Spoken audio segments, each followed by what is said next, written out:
Hey, friends. Today we're going to talk about objects and let's get metacognitive with it. So you may or may not know what metacognitive is, but it's basically awareness and understanding of your own thought process. So when you think about why you're thinking about something or when you think about how you're thinking about something, that's metacognitive. Anyway, so your first task is to think about the outsiders, and I want you to draw 8 to 10 objects that are important in the story and then label each image. So think of the objects like greaser hair or a 2-bit switchblade and draw 8 to 10 of those objects. And so pause while you're doing that and then unpause when you're done. Let's see how you did. Now that you've unpaused, what did you draw? And if you missed any of these, feel free to go ahead and do that. So, did you draw fire? Did you draw sunsets? Did you draw chocolate cake?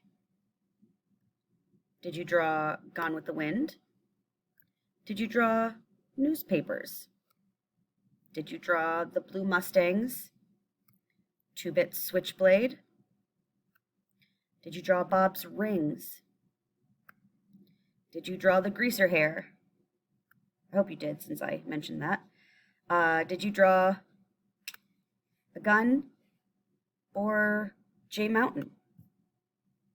Right? If there were any of the objects that you drew that I did not add, that's okay. All right, so make sure you have some of these items and that you have 8 to 10. Pause until you're ready to move on.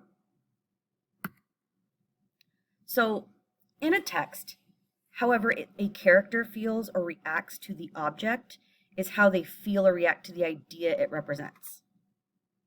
All right, so what do these objects mean? You have a 4-leaf clover, which represents luck. You have a heart, and that represents love. Right? These are symbols. So the 4-leaf clover and the heart are symbols, which is something, any object, that represents an idea. I think you see where we're going with this, right? So we're also going to talk a little bit about color symbolism. So black means what in Western culture? That's our culture. It means death, right? So at funerals, we tend to wear black for mourning. What about white in Western culture? It represents purity, right? When you get married, you wear a white wedding dress. When you have your first communion, if you're Catholic, you wear a white communion dress. But in Eastern culture, white actually is the color that they wear to funerals. It means death because the corpse is white and ghosts are white. Right? So what about this one? Red. So in Western culture, red means passion or love, excitement. Right? In Eastern culture, red equals luck, whereas we associate luck with 4-leaf clover or horseshoe. I think a lot of the times we think like green is a lucky color, but in Eastern tradition, red is a lucky color. So color symbolism is a color that represents an idea, just like symbolism is a thing that represents an idea.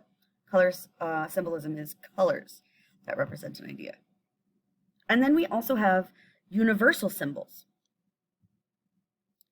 So a universal symbol is a symbol that appears through multiple cultures and multiple times with similar meanings. So signs like mountains, right, represents an obstacle. Fire represents purity. The reason it represents purity is because you can literally purify things. So if you're out in the woods and you have to cauterize a wound, or you have to stitch something up.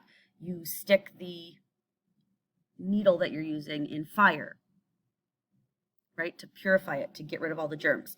So symbolically, it is also a purifying element, right? So it can, like, I think if you read the Bible, the Western Bible, the Christian section of the Bible, the Holy Spirit appears as a dove and also as like flame, like for purity. So anyway, through multiple cultures, fire will represent purity in different ways. Water often represents adversity. The sun often represents the end of trouble or the beginning of knowledge, right? So if you're coming through a fog or a dark and stormy night, you see dawn at the, like, you're walking towards dawn. It's kind of like the light at the end of the tunnel. So that's kind of what that is like. Okay, so remember, in a text, however the characters feel or react to the object is how they feel or react to the idea it represents. So what I want you to do, your second task, is working in partners, or if you're watching this, you're probably not able to work with a partner, but I want you to write 3 sentences about each of the objects that you drew. Okay, so I have some examples here. Johnny is afraid of, like if you used Bob's rings, right? Johnny is afraid of Bob's rings. Johnny is marked by Bob's rings, and Bob uses Bob's rings to show power. Okay, all of those sentences are true. So here's the second set that I will give you as examples, and you can use these sentences to get yourself started, but also write sentences that are true for each of the objects that you, the 8 to 10 objects that you drew.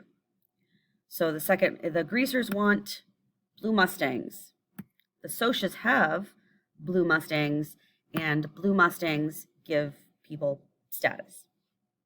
Okay, so write those 3 sentences for each of your objects, pause, and when you're ready, come back.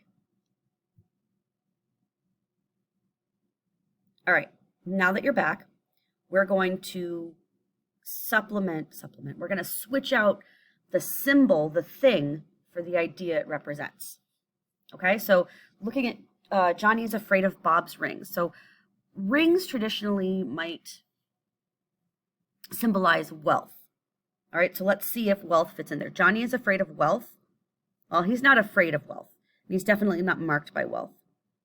So though that it's not wealth, right? What's something else? What is Johnny afraid of? And what does Bob's rings, what does that thing represent? What idea? Johnny's afraid of violence because he gets violence at home. So Johnny's afraid of violence, that works. Johnny's marked by violence, literally and emotionally. And Bob uses violence to show power. That is correct. So by default, Bob's rings are a symbol of violence. All right. So let's try this one. The greasers want blue Mustangs. What is something the greasers want? What is an idea that the greasers want that the Socias have? So the blue Mustangs can represent what? Pause, and when you're done, come back here and I will give you the answer. Okay, now that you are back, the greasers want blue Mustangs. The Socias have blue Mustangs, and blue Mustangs give people status. So what did you decide to switch out blue Mustangs for? What idea did you decide to switch out for the blue Mustang, that object? There we go. So the greasers want wealth. The Socias have wealth, and wealth gives people status. All of those are true, so the blue Mustang could symbolize wealth. Now, these aren't the only answers, but these are some good answers. So this is what you're going to do with those sentences that you wrote. Okay, so I'm going to use a couple of examples from the first book we did, A Long Walk to Water. Right, the Nile makes Salva feel determined. Ends up being adversity makes Salva feel determined. So the Nile River, remember those universal symbols, could represent adversity. Salva needs help to travel through the Nile River. Salva needs help to travel through adversity. That's true. He needs those people at first to help him in this early stage of his journey.